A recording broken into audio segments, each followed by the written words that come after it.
suis désolé, mais oui, Notion, c'est vraiment trop beau pour être efficace. Désolé les fans, parce qu'aujourd'hui, on va casser du sucre sur cette application.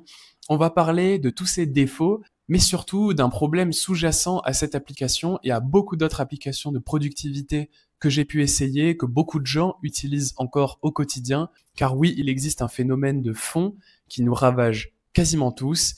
C'est ce qu'on va voir dans cette vidéo. C'est une vidéo sans filtre, c'est-à-dire qu'il n'y aura pas un montage exceptionnel, pas de cut ultra dynamique. C'est plutôt une conversation entre toi et moi, comme si j'étais avec un pote finalement. On va commencer déjà par expliquer ce que c'est que Notion, pour ceux qui savent pas. C'est une application de productivité qu'on peut qualifier de tout en un. D'ailleurs, c'est leur slogan. Avec Notion, vous n'aurez pas besoin d'autres applications de productivité. Sur le papier, c'est cool parce que oui, en effet, c'est hyper intéressant d'avoir qu'un seul endroit pour travailler, de pouvoir tout centraliser au même endroit. Ça évite de se disperser avec plein d'applications de productivité. Par contre, ça a un gros problème. Un gros problème. Et justement, ce problème-là, c'est que Notion permet de faire énormément de choses et donc à peu près rien de bien. Je m'explique. Sur Notion, par exemple, tu peux avoir une liste de tâches, tu peux avoir un calendrier, tu peux avoir une interface de messagerie, tu peux même créer un blog sur Notion, tu peux à peu près tout faire, tu peux même vendre sur Notion, ok? Mais maintenant que tu sais tout ça, quand tu arrives sur Notion et que tu veux te créer ton fameux tableau de bord de productivité, eh bien, qu'est-ce que tu vas mettre dedans? Est-ce que tu vas y mettre une messagerie, un calendrier, une to-do list? Et qu'est-ce que tu vas en faire de chacun de ces modules? Où est-ce que tu les places? Avec quelle couleur? Avec quelle écriture? En fait, le truc, c'est qu'on passe un temps monstrueux à configurer une interface Notion, parce que oui, Notion avant tout, ça doit être beau. Et c'est donc pour ça qu'on en est arrivé à des aberrations, comme par exemple le fait de pouvoir acheter des templates Notion juste pour avoir un tableau de bord joli. On en arrive là quand même, hein. Alors que le but, je le rappelle, de tout ça, c'est de travailler efficacement. De travailler, hein. Il y a le mot travailler après là-dedans, hein. Je sais pas si vous l'avez oublié. Mais le but, c'est avant tout de produire des choses, de créer, quoi. Pas de gérer un système qui te prend des heures déjà à configurer, à installer, à savoir quel module tu vas mettre dedans, à personnaliser tout ça, parce qu'il faut faire 1 million de manipulations, à l'optimiser jour après jour pour avoir seulement ce qui compte, enlever ce qui compte pas, avoir un calendrier qui est surchargé, une to-do list à rallonge, et enfin une app de messagerie fantôme. Voilà en gros à quoi ressemble un tableau de bord Notion après quelques mois d'utilisation. Ça a été mon cas. C'est le cas d'énormément d'entrepreneurs qui partagent aussi cette vision-là et qui ont même parfois partagé leur expérience sur les réseaux pour expliquer à quel point c'est une usine à gaz, un moteur d'organisation qui ne sert à rien et qui, en général, te fera perdre plus de temps à construire qu'à t'en servir. Et là, je sais d'avance que je vais me faire foudroyer dans les commentaires par tous les adorateurs de Notion qui vont me dire à quel point ça leur a changé la vie et à quel point je ne comprends rien à cette application. Et ben soit, franchement, je suis prêt à entendre tout ça parce que il est probable déjà que pour moi ça ne soit pas compatible parce que j'ai un profil qui est complètement différent du vôtre et aussi il est probable que pour vous ce que je raconte n'ait aucun sens parce que vous n'avez tout simplement jamais essayé de travailler de façon efficace sans perdre du temps dans l'illusion de la productivité.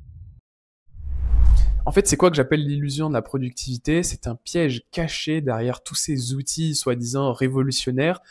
C'est le fait de passer 3 heures à avoir des magnifiques icônes et des couleurs sur votre to-do list et d'avoir la sensation que c'était quelque chose d'utile à votre productivité. Et ben oui, parce que si je travaille sur ma to-do list, même si c'est juste pour la personnaliser, je travaille pour ma to-do list, donc je travaille indirectement sur mes tâches et donc je travaille indirectement sur mon business. Et ben oui, mais cette philosophie-là, c'est une philosophie qui vous fera perdre un temps et une énergie dingue.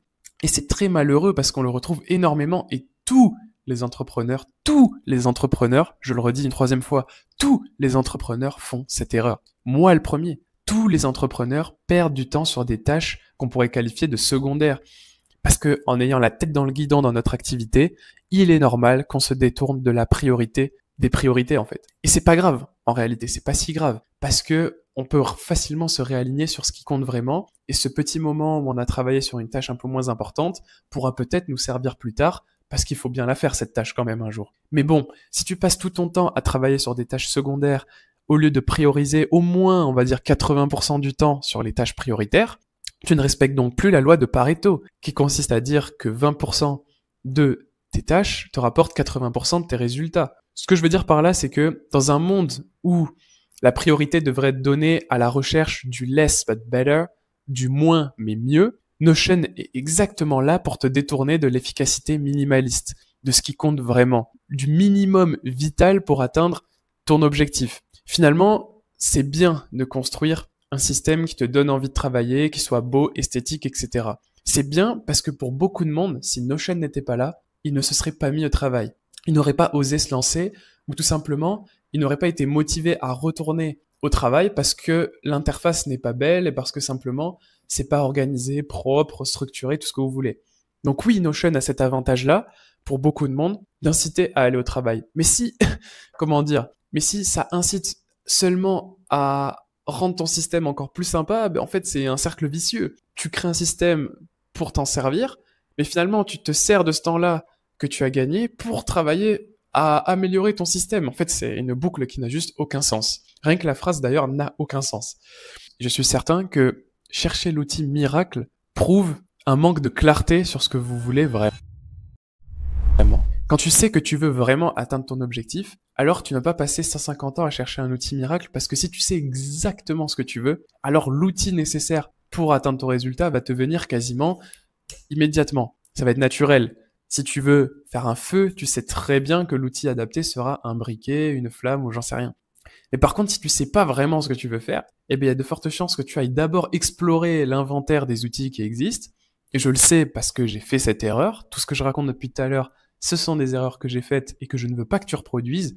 Sinon, je ne créerai pas cette vidéo, tout simplement. Et donc après, en cherchant sur tous les outils qui existent, tu te dis que peut-être qu'une fois que tu as l'outil entre tes mains, tu sauras qu'est-ce que tu dois faire avec. Cette erreur-là, je l'ai d'ailleurs très souvent faite pendant mon cursus en alternance. D'ailleurs, je l'ai toujours pas fini, je suis toujours en alternance. Et souvent, dans mes périodes scolaires, il m'arrivait souvent d'ouvrir un outil ou d'aller chercher un peu les outils qui existent pour résoudre mon problème, avant même de définir clairement qu'est-ce que je veux atteindre et comment. C'est pourquoi je pense qu'on pourrait résumer cette vidéo avec une simple phrase. Ton organisation ne doit pas être belle, elle doit être avant tout utile. Ton organisation ne doit pas se baser sur des outils, mais plutôt sur un objectif extrêmement clair, à moyen, court et long terme. Et donc, l'outil nécessaire, la méthode nécessaire pour atteindre ce résultat va te venir presque naturellement. Et pour moi, la méthode pour atteindre mon résultat, c'est la méthode SOSO.